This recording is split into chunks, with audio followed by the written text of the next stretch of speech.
arrival there, we took a train trip with our baby for the first time, while in the meantime she has become a toddler.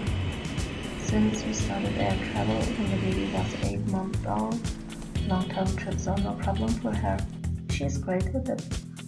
My husband invited me to the Formnext exhibition, and it was very interesting for me to go along in my new job to find out about the new technologies. So to speak, I visited the fair with baby and at the same time pursued business interests.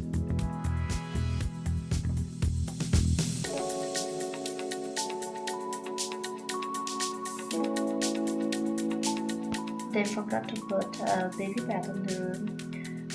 We got it afterwards.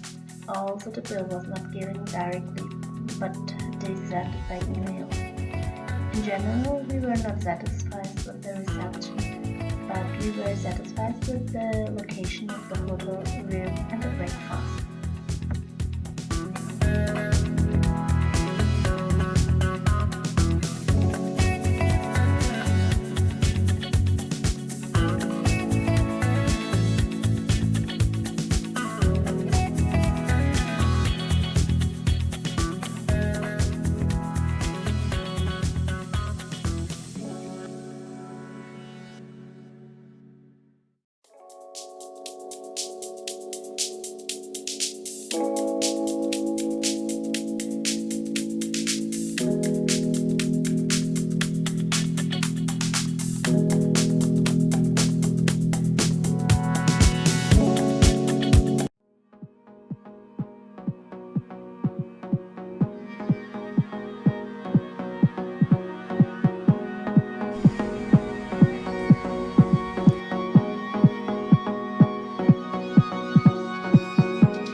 Afterwards, our journey continued by plane, so thank you for watching and see you soon.